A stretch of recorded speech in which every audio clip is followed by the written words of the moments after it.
BP, sugar, thyroid, obesity, hormone సమస్యలని మందులు లేకుండా నేచర్ మంత్ర ఫుడ్ తో రివర్స్ చేసుకోండి.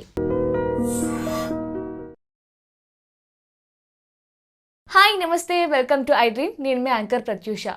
ప్రతి ఒక్కరు ఏదో ఒక రకమైన హెల్త్ ప్రాబ్లంతో బాధపడుతూ ఉంటారు. మనకు ఒక హెల్త్ ప్రాబ్లం రాగానే మనం వెంటనే ఇంగ్లీష్ మందులకు వెళ్ళిపోతూ ఉంటాం. అంటే వేలు లక్షలు ఖర్చు పెట్టి అలాంటి ట్రీట్మెంట్ తీసుకోవడం కంటే మన తాతలు ముత్తాతల కాలం నుంచి ఉండేది ఆయుర్వేదం. సో ఆయుర్వేదంలో ఒంటింటి చిట్కాలకి కేర్ ఆఫ్ అడ్రస్ అయిన 35 years ఎక్స్పీరియన్స్ ఉన్న డాక్టర్ చిట్టిబొట్ల మధుసూదన్ శర్మ గారు మనతో ఉన్నారు. సో సార్తో మాట్లాడి మరి నిమిషాలు తెలుసుకుందాం. నమస్తే సార్. నమస్తే. ఎలా ఉన్నారు సార్? మీరు ఎలా ఉన్నారు? చాలా బాగున్నాను సార్. సార్, ఈ మధ్య కాలంలో చాలామంది కామెంట్ చేస్తున్నారు ఏంటంటే పక్షవాతం గురించి అడగండి సార్ని అని. సో దాని గురించే మాట్లాడదాం సార్. చాలామంది కూడా మనకి పెరాలసిస్ ఎక్కువగా కనిపిస్తుంది. సార్, అసలు ఎందుకు వస్తుంది అంటారు పెరాలసిస్? పక్షవాతం, దీన్నే పక్ష ఆఘాతం అంటారమ్మా. వేలాది సంవత్సరాల క్రితమే మన మహర్షులు వారి ఆయుర్వేద వైద్య గ్రంథాల్లో పక్షాఘాతం అనేటువంటి పేరుతో ఈ యొక్క వ్యాధిని గురించి ప్రస్తావించి చక్కటి చికిత్సా విధానాన్ని గురించి కూడా తెలియజేయడం జరిగిందమ్మా. పక్ష ఆఘాతం, పక్షం అంటే హాఫ్ ఆఫ్ ద బాడీ, ఆఘాతం అంటే డ్యామేజ్ కావడం. సో మెదడులో వివిధ రకాలైన కారణాల రీత్యా డ్యామేజ్ కావడం చేత ఆ యొక్క ప్రభావము బాడీలో సగభాగం ఇబ్బంది పడేటువంటి పరిస్థితి ఏదైతే ఉందో దాన్ని పక్ష ఆఘాతం అంటారమ్మా. దీన్నే పెరాలసిస్, హెమిప్లీజియా ఇలాంటి రకరకాల పేర్లతో పిలుస్తుంటారమ్మా. ఈ పక్షవాతము లేదా పక్షాఘాతము లేదా హెమిప్లీజియా లేదా పెరాలసిస్ అనేటువంటి వ్యాధి వచ్చేదానికి ప్రధానంగా 2 రకాలైన కారణాలు. మెదడులో రక్తనాళాలలో రక్తం గడ్డగట్టడం ప్రధానమైన కారణమ్మా.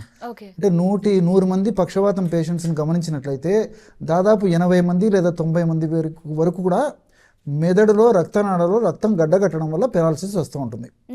రెండవది రక్తనాళాలు చిట్టడం. ఈ రక్తనాళాలు చిట్టడం అనేటువంటి పరిస్థితి తక్కువ శాతం మందిలో ఉంటుందమ్మా.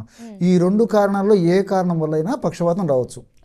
సో ఈ పక్షవాతం వచ్చినప్పుడు సర్వసాధారణంగా కొంతమందికి ముందస్తు ప్రాయంగా కొన్ని లక్షణాలు కనిపిస్తాయమ్మా. కొంతమందికే, అందరికి కనిపించాలని లేదనమాట.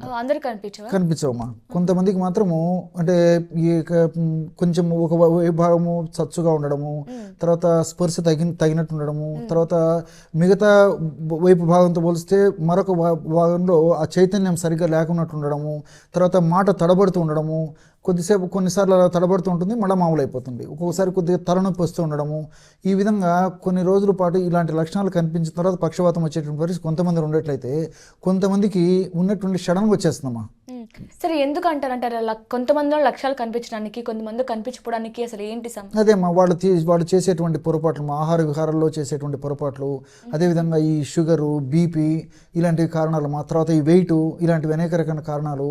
వీళ్ళు నియమితంగా ఆహారం తీసుకోకపోవడము, తర్వాత మానసిక ఒత్తిళ్లు, ఇలాంటి వివిధ రకాలైన కారణాల రీత్యా మెదడులో ఇలాంటి మార్పులు జరుగుతుంటాయమ్మా.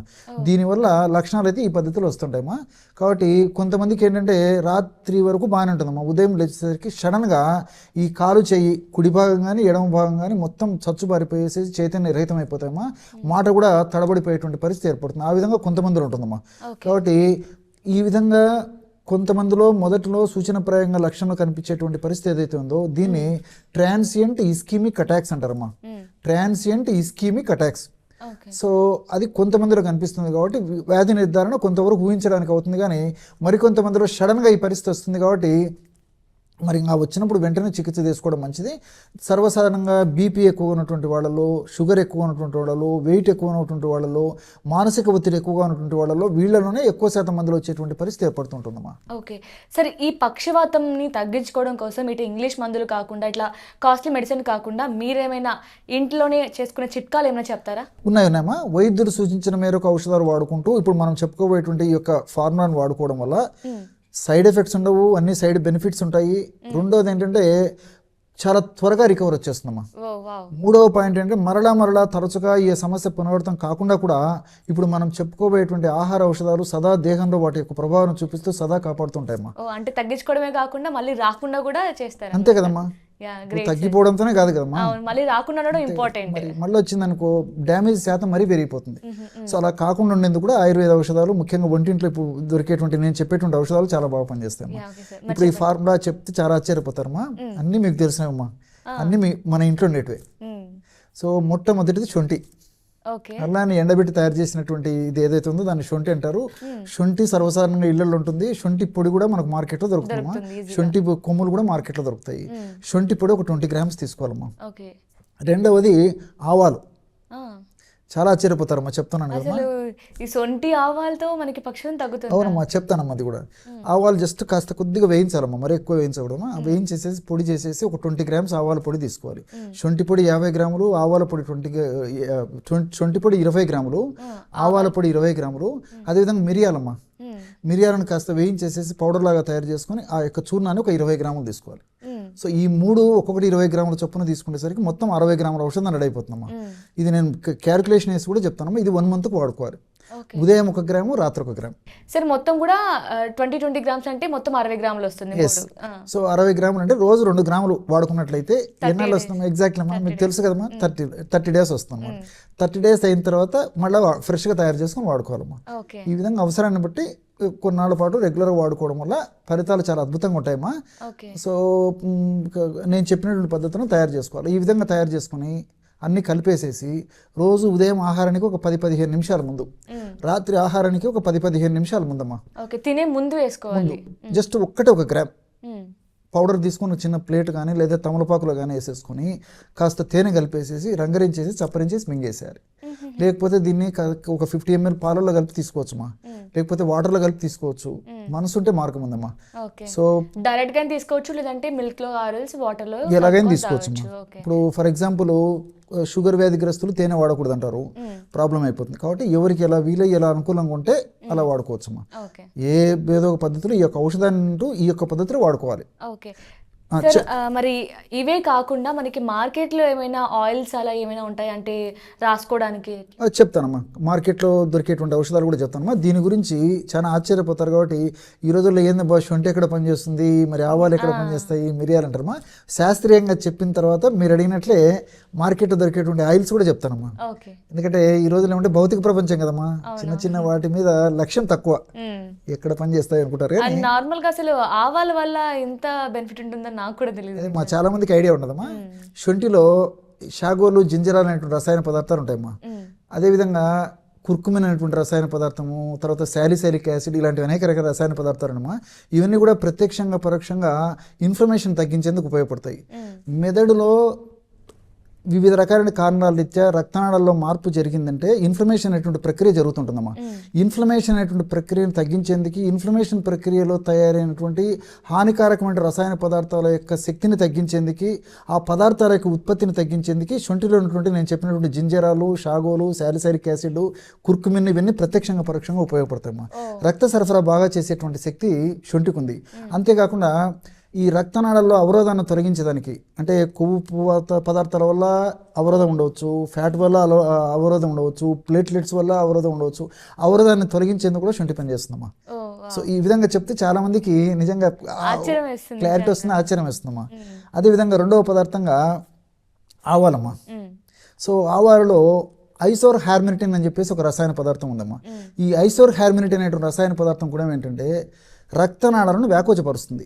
అంటే రక్తనాళాలు సంకోచ వ్యాకోచం బాగా జరిగినప్పుడు రక్త సరఫరా ఆయా భాగాలకు, ఆయా కణాలకు బాగా జరుగుతుంటుందమ్మా. ఈ ఆవాలను ఈ పద్ధతిలో వాడుకోవడం వల్ల రక్తనాళాలు వ్యాకోచం చెంది సంకోచ వ్యాకోచాలు బాగా జరగడం వల్ల ఆ కణజాలాలు, కణాల దగ్గర మెదడులో ముఖ్యంగా ఈ పోషకాంశాలు బాగా అందుతుంటాయమ్మా. ఆక్సిజన్ బాగా జరుగుతుంది. ఆక్సిజన్ బాగా అంది, పోషకాంశాలు ఎప్పుడైతే బాగా అందుతాయో అక్కడ అనారోగ్యమైన పరిస్థితి ఉండదు, ఉన్నప్పటికీ త్వరగా రికవర్ అయిపోతుంది. అదొకటి. రెండవది ఆవాల్లో సినిగ్రిన్ అనేటువంటి రసాయన పదార్థం కూడా ఉంటుందమ్మా. ఇది కూడా బెస్ట్ యాంటీ ఇన్ఫ్లమేటరీ ఏజెంట్. నేను ఇంతకుముందే చెప్పినాను, యాంటీ ఇన్ఫ్లమేటరీ అంటే ఇన్ఫ్లమేషన్ అనే ప్రక్రియ జరిగేటప్పుడు ఇలాంటి సమస్యలన్నీ కలుగుతుంటాయి.